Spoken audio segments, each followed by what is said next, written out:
A fern video. The 1 billion Coca-Cola machine. It's about Coca-Cola. Oh, W watch. Let me see. You're in the cinema, about to watch yet cinema. another sequel to a forgotten franchise nobody asked for. You're getting popcorn and a drink to drown out your Jared Leto-induced sorrow with a sugar rush. You pay and they hand you a cup. Then you see it, glowing red and chrome, the Coca-Cola Freestyle Fountain. I have never seen these. What? Here, you can choose between... Oh, I've seen these, actually, only in the EU. I've never seen this, and this is not a thing in... I don't think so in Asia. I've never seen these in Asia. In the UK, though, I see these. over 100 different flavors. Cherry Vanilla Coke, Peach Sprite. Maybe you'll go crazy and mix Fanta with Powerade. Or maybe you just pick a classic. I personally am not the biggest fan of carbonated drinks. And I genuinely think that they don't taste that good. But this machine is way more than just a soda fountain. I'm sorry, man. It's true. not just serving you a drink. It tracks everything you do. What? And while you're picking your favorite flavor, it's That's a sign of autism, by the way. Wait, are you serious? I just don't like how it like fizzes in my mouth. I hate that feeling. Oh, I like juice. I like orange juice and mango juice and apple juice, and that's like my go-to drink. And when I'm in a restaurant, you know, I've been to very, very fancy restaurants, and they hand me like the wine list, and I'm like, "Do you guys have juice?" quietly collecting data. Data that turns customers into test subjects. Data that Coke will profit from tremendously. The Coca-Cola company is said to have invested more than $1 billion in this machine, but they're very likely turning its capabilities into much, much bigger savings and profits. Today, we're diving into how a drink dispenser became a global lab and what role you play in all of this. I don't like soft drinks. I feel like, okay, this is gonna sound like the most schizophrenic fucking thing I'll ever say, but I used to drink soft drinks, but then I don't like how, I can't say this out loud. I will sound like a genuine, like, schizophrenic. I can't. The Coca-Cola company is one of the biggest beverage producers on the planet. Say it! It feels like propaganda! The conglomerate controls almost half of the global soda market, making billions in revenue every year. And one important way they sold their many drinks has long been soda fountains. No, I'm kidding, but I just feel like it's just so forced upon me. There's like some food that I feel like is so forced upon me to like have that option to drink that I suddenly like don't really want to drink it because of that. Like if ever like something is like forced upon me, I don't really like it. Let's say you're out in a party and somebody really wants you to smoke weed and you're like, you know what I mean? If it feels like it's forced upon me to drink it, I can't do it. I don't like it. So like whenever I'm ordering something and then like all the options are carbonated drinks and I feel like it's forced upon me to order a carbonated drink, I'm like, nah, I'll just get water. Ordering a soft drink would work like this. You'd walk up to the counter, place your order, and someone would pour your drink into a cup. Then self-service fountains That's me with alcohol. That's literally me with alcohol as well. arrived. Now you could fill your own cup at your own discretion. When you were a kid, this fountain was everything. I just feel like I don't know how to explain this because I've never spoke this thoughts into reality. Does that make sense? But I just feel like there are some products that I feel like the government would benefit from me being addicted to. So I don't want to be addicted to it. Dude, is that crazy? Am I crazy for that? Like, dude, I feel like one, there's so much sugar and so much like bullshit that I don't even know what's in my drink anymore that I just don't trust it as well. Cause like I genuinely don't know what the I'm drinking technically. Do you guys know what is in a Coca-Cola like drink? Like genuinely? Like, okay, Alex Jones. No, dude. Guys, I just like, okay, number one, it's like the whole like idea that like, oh my God, do you remember back in the day when the like fat equals bad for you, sugar equals bad for you, or like sugar equals good for you? Like, you know what I mean? I just can't. Big corn syrup strikes again. You know what? I'm gonna say it right now. Every single person I know who drinks Mountain, I'm so sorry because I know there's so many chatters that will like relate to this, but I'm so sorry. There's a lot of people I know who drink Mountain Dew, and all of them have bad teeth. And I genuinely think it's a drink. I genuinely think it rots your fucking teeth. I don't know, man. I've never met somebody who is addicted to Mountain Dew that had good teeth. It's high acidic. Yeah, exactly. Like, I don't want to be addicted to that kind of shit. That's the reason why I don't have a sugar addiction too, because like I feel like I just don't feel like sugar. Like, you know what I mean? Like, I just don't. The one thing I'm addicted to, and that's the reason why I gained weight, is because I eat too much protein or I eat too much carbs, but never sugar. Sugar is not my like thing that I gain weight from, and I think that's the reason why I can still do any physical activity or whatever. I never like. I like. Don't get me wrong. I'm like out of shape or something, right? I don't go to the gym, but it looks like I go to the gym, and that like matters to me. Like I don't. You know what I mean? Mix yourself something truly undrinkable. I haven't had a churro in like However, months. in 2006, Coca-Cola and other beverage makers noticed something worrying. For the first time since 1985, the sales volume of carbonated beverages had declined. People started to focus. I just think that once you've rather drink something else than water, you're cooked. I'm sorry, but it's true. Like, if you're thirsty and you'd rather have an energy drink than picking water, I think you are cooked in the brain. You're brainwashed. I'm sorry, but it's true. It's true. It's true. Focus more Anything on not natural or whatever, dude. I'm sorry, man. You're cooked. Drinks and low-calorie options. Milk? Yeah, milk's fine. I'm lactose intolerant, so you can't talk to milk about it. I'm Deme, gonna fart. I hate to say it, but you aren't paranoid. Soda has changed to corn syrup, which they use to give to cattle to make them eat more. They have over decades made things sweeter and sweeter as they found it was more Also, yeah, addictive. it's too sweet for me They in did general. Like I studies don't that like are it. public It's too sweet for me. about Oh yeah, I do like I've been drinking creatine recently. And I mix it with the GG subs powder. Pretty good. Mix it where I don't have to touch, like I don't have to feel the thickness of the creatine and the Anybody else like who drinks? No. Or if I don't have GG subs, I just use a orange juice. I love orange juice so much. Anyway, I dry shoot the creatine. Oh, you're psycho. You're psycho. You're psycho. You're psycho. You're so psycho. Oh my god. Because it's like literally, creatine is literally tasteless. No. Creatine is tasteless, but it makes your water thicker. And it makes it weird for me to drink water when it's thicker. Does that make sense? So like, I put like the juice to like make it the creatine like at least like taste, you know, like I feel like I'm drinking thick juice instead of thick water. Put it in coffee. Oh man, I don't drink coffee. Guys, which one is better? Apple juice or orange juice? I personally think that I know of better apple juices, more majority of than orange juice. Sometimes orange juice is a 50-50 whether it's going to be good or not. There's a 50% chance of the orange juice being good. And when it's good, it's better than the apple. But when it's apple juice, it's always going to be good. Like I've never had bad apple juice. Ready for that. At that time, It's only true! about 1% of all Coke fountains in the US even offered Diet Coke. Meanwhile, the choice of sodas at convenience stores had increased dramatically. Rows and rows packed with hundreds of bottles and cans. Sometimes if I don't feel like risking it, I'll just get the apple juice. But if I really feel for the orange juice, I'll get the orange juice. But then like I'm so scared it's going to be like But Coke fountains were stuck with the same limited run-up of kind of boring standard flavors. So they had to come up with an idea that would change everything. All right, let's come up with an idea to make more people drink soda. Yes! The freestyle fountain's design is interesting. Lock in. The red, the chrome, the sculpted lines. It kind of looks like it wants to become a Ferrari when it grows up. And that's not a coincidence. It was developed with Pininfarina, the legendary Italian design house. Speaking of OJ, have you ever tried dipping Oreos in orange juice? No, ew! Strip the curves of Ferrari itself. You slide your cup under the dispenser. Now comes the fun part. You see dozens of bubbles on the screen in front of you. Each bubble is labeled with a different drink.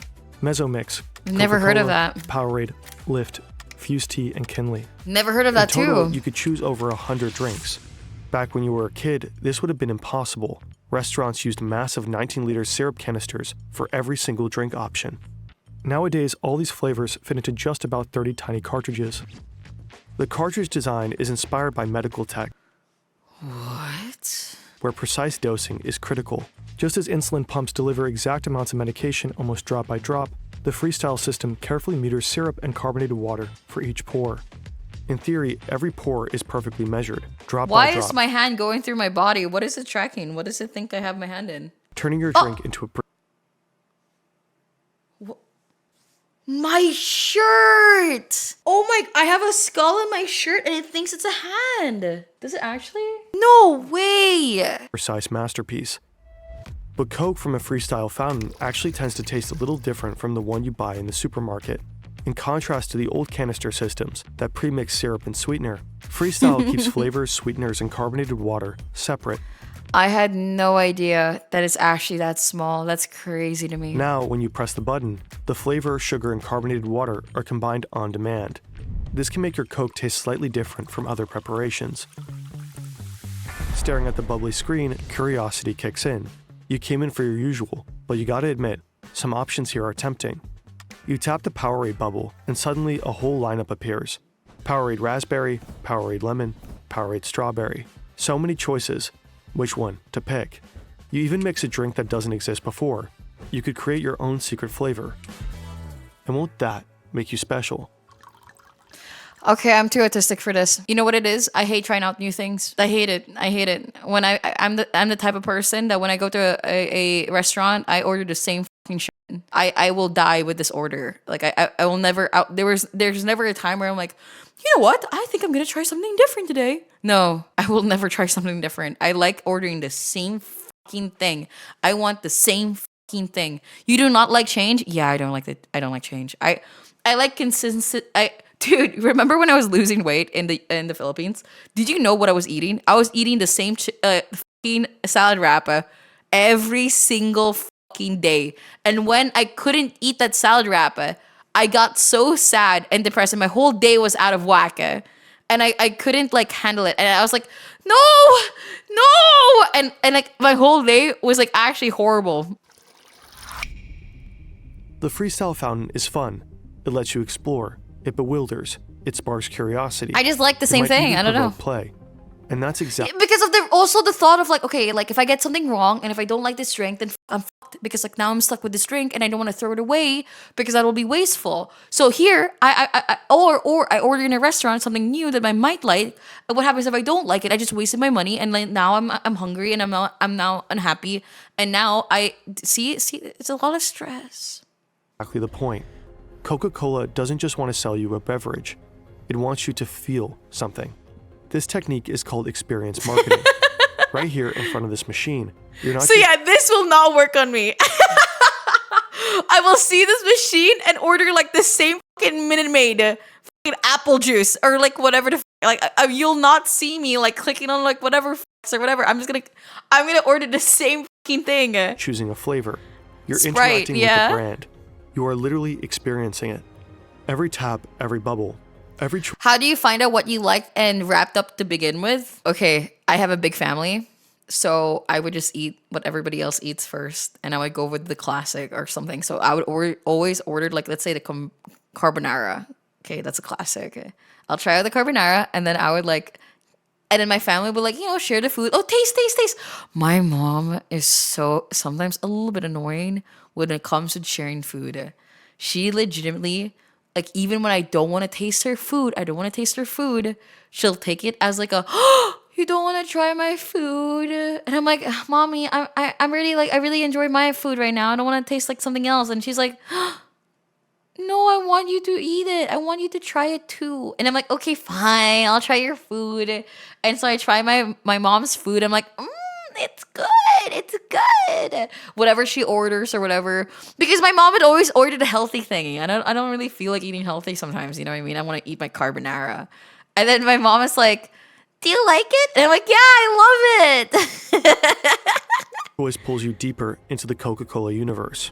And that matters, because moments like this make you remember Coke, not just as a drink, but as a feeling. And ideally, it wants you to go home and tell your friends about that insane machine that lets you mix your own Coke and offers that amazing weird new flavor. There's no shot that somebody told them, their friends, like, oh my god, guys, I just drank like a mixture of things in the soda popping like soda popping. Wait, soda popping. They so The gotta M&S. try. And 6 months. freestyle isn't the only example for Coke's experience marketing. What do you say? Think about Share a Coke. Different campaign, same idea. And it's all part of Coca-Cola's bigger play. shifting from being just a product brand to an experience. Oh my god, there was this one time, I'm so proud of this joke. I don't care what anybody says. Nikita bought a Coke, and then I saw it had a girl's name. I was like, oh! So you're thinking about another bitch when you're drinking that, huh? Oh my god, I peaked when I said that shit. I was like, I couldn't even I couldn't even say it with like a straight face. And I was like smiling when I was delivering that joke or whatever. This is literally how I look like when I said that joke. I was like, at first I had it on the clock. Who is this girl? Who? Don't smile so hard. Anyways, you ultimately go for a Sprite. You didn't Laughing throughout the delivery. even know Sprite Cherry existed. Time to give it a shot. You press the pour button. Then you take a sip. Nikita is so used to it that he like legitimately stared at me, smiled, and laughed. And then we went back to the car. Not half bad. You're not the only one who was curious about Sprite Cherry. All over the world, people have made the exact same choice. Obviously, Coca-Cola didn't offer you this new flavor just for fun. The freestyle ecosystem is basically a giant testing lab. Every pour, Wait. The best mixture is gonna be their own new drink. That's so smart. every mix, every flavor you try feeds into a massive experiment, a sampling program on a global scale. I never even thought about And with that this actually. particular That's new crazy. flavor, the experiment actually worked. But this is just the tip of the iceberg. When Coca-Cola launched the Freestyle in 2009, they packed it with cutting-edge technology. Reliable wireless networks like the ones we have today weren't exactly standard, so Coca-Cola built their own. The network they What? created links every Freestyle machine directly to Coca-Cola's back-end It's not a systems, which are managed through SAP software. Think of it as the company's brain. Wait, I thought this was new. What did he say? 2009? What? When Coca-Cola launched the That means ruining the algorithm, asking for the same mid mix all the time. Cute. Freestyle in 2009, they packed it with cutting-edge technology. Reliable wireless networks like the ones we have today weren't exactly standard, so Coca-Cola built their own. The network they created links every Freestyle machine directly to Coca-Cola's back-end systems, which are managed through SAP software. Think of it as the company's brain. It keeps track of everything happening across all departments in real time. Every single day, over 50,000 Freestyle machines send data back to this brain. They report everything that's going on inside them, which flavors are being poured, what time of day they are consumed, or how much syrup is left.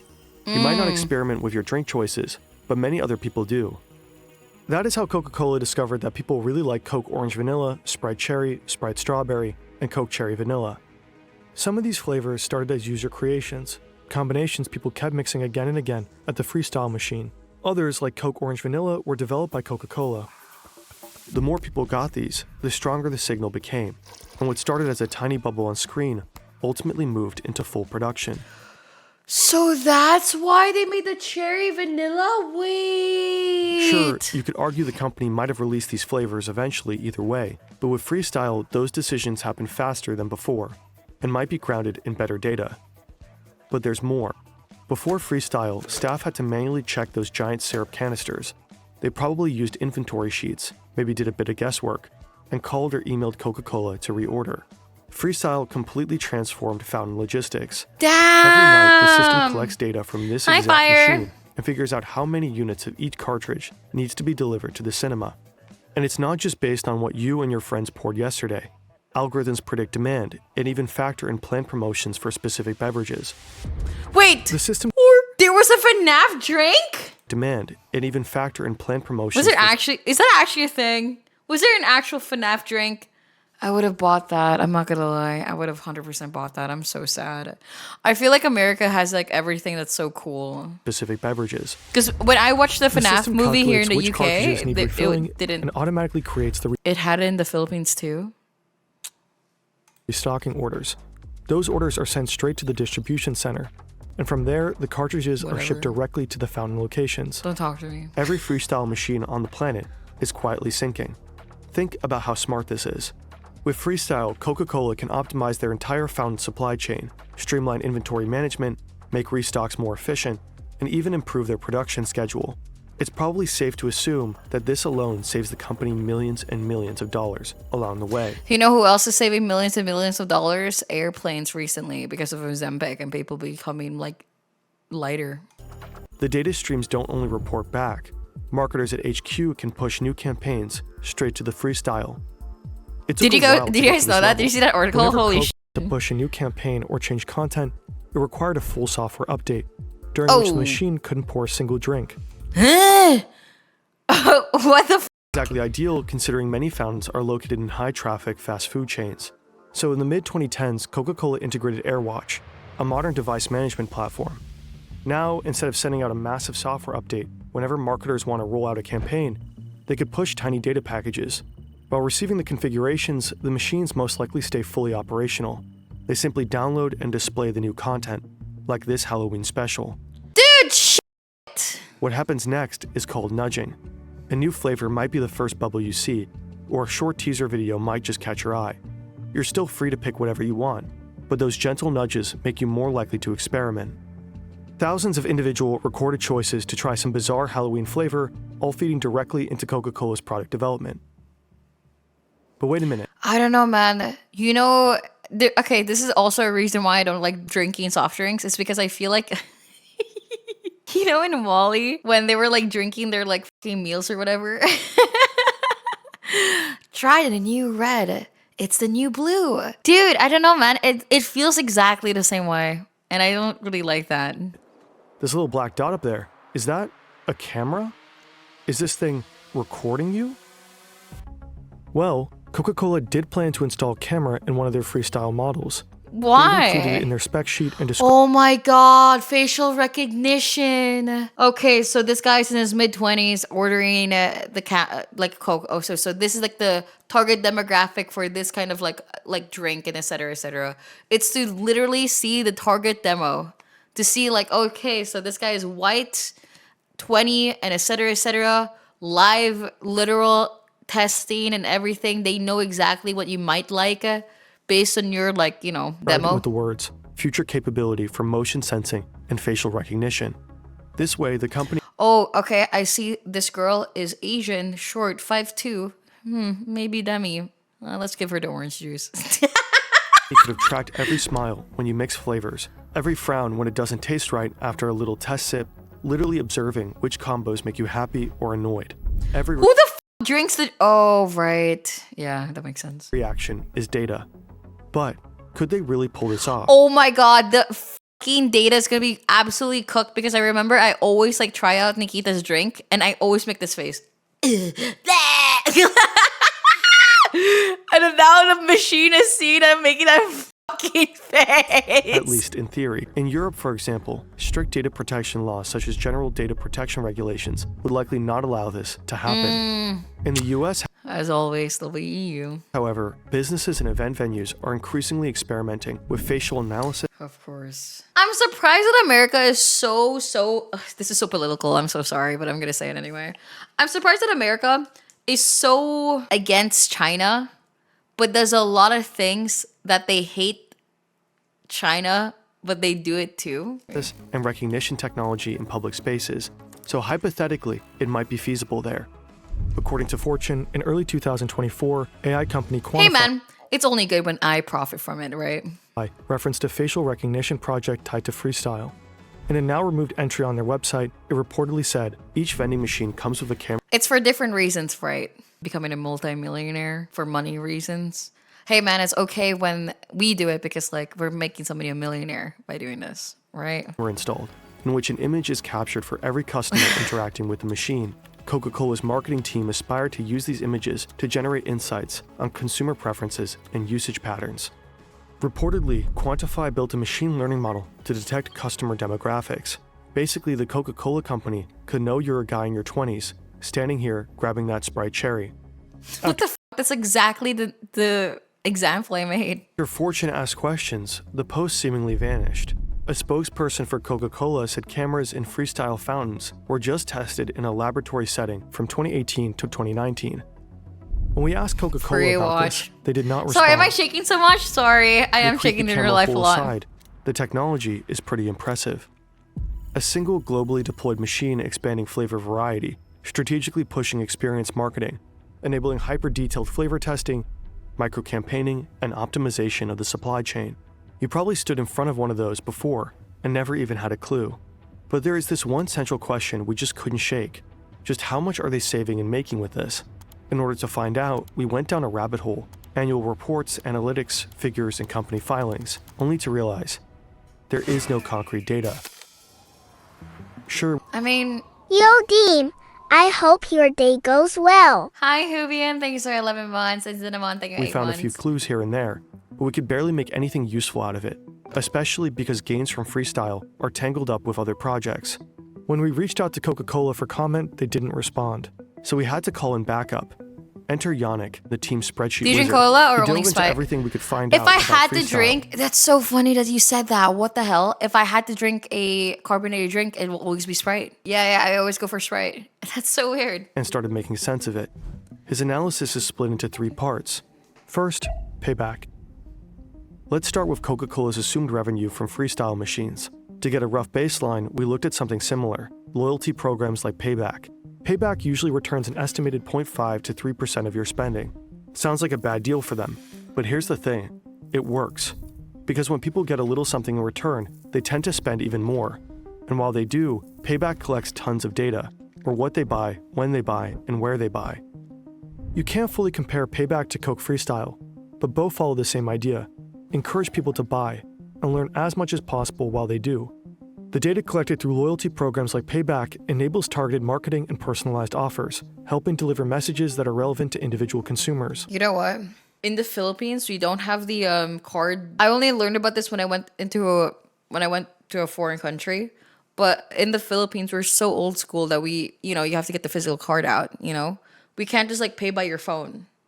So whenever I am ordering something in like, let's say the UK, and I'm like, people are like confused why I'm taking so long to pay sometimes. But like, I have to go in my bag, open my wallet, get my card out, pay with my card, put it back in my bag, wear my bag, and then, and they're like, oh, and then sometimes like people ask me like, where do you not have your contactless? You have your phone. And I'm like, oh, sorry, I can't do that. I literally can't do that. Every time I try to put my credit card or whatever to my Apple Pay or something like that, it says, no, your country does not support this yet. And I'm like, oh shit, all right, well, it is what it is. Studies like this one show that loyalty programs can improve gross margins by 2 to 4%. Not simply because people buy more, but because companies can make smarter, data-driven marketing and product decisions. Using that Oh yeah, no, I get my card ready beforehand. I now have like a pocket thingy in my phone so I could like just get the card out. logic, we can conservatively assume a 2% margin on revenue for freestyle. This is a very rough estimate, but enough to get a sense of scale. According to one source, Coke freestyle machines dispense around 4 billion drinks per year. Assuming an average of $2 per drink and a 2% margin, that adds up to roughly $160 million in yearly gains, well over $1 billion since freestyle's inception. Second, the value of data. Back in 2015, Coca-Cola teamed up with Hivery, a company focusing on AI-driven optimization. Their mission was to optimize vending machine sales. One of Hivery's clients was Reyes Coca-Cola Bottling Co., a U.S. bottler with roughly 19,000 vending machines in hospitals across California and Nevada.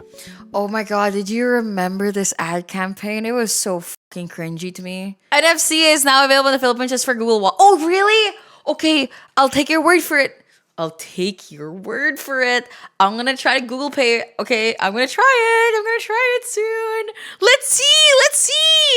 Hivery software combines sales data with machine learning and some algorithms to predict demand for every beverage in every machine. It's only unlimited cards and banks. Reportedly, Reyes saw a 6% sales increase and a 15% reduction in restocking trips. These numbers suggest that data-driven supply chain management can generate significant sales boosts and cost savings. It is reasonable to assume that freestyle fountains could yield similar results.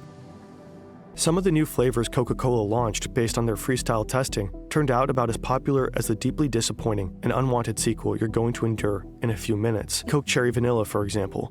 Even though it was one of the most beloved freestyle combos, Coca-Cola decided to not produce any more in 2024 due to declining demand. Freestyle may help spot promising new flavors, but it doesn't seem to be foolproof. Out of 4 flavors brought to the market, 2 did not survive. This doesn't necessarily mean they were bad investments, just that they weren't long-term hits. Jordan Tan, thank you so much, Prime. Coca-Cola may have overestimated how representative freestyle users are for the broader market. Again, our request for comment went unanswered. While Coca-Cola rarely publishes concrete sales data for specific products, we found a number for one of their newer non-freestyle Sprite products that shows the potential of this market. Sprite Chill generated $15 million in sales in its first 21 weeks in the North American market. Again, it's hard to estimate the total profit the company made. Am I wrong though to bring up the Wally thing? Is this not like 1-to-1? The whole like try the new blue, it's the new red. Like, is that not like literally like 1-to-1? Made through new flavors that started on freestyle. I don't know. And how important the found data was for their success. One thing is relatively safe to assume: the $1 billion Coca-Cola reportedly invested into these machines has long been made back. Tornago. Yo, Raylas, thank you so much, Prime. Welcome in. She sure is.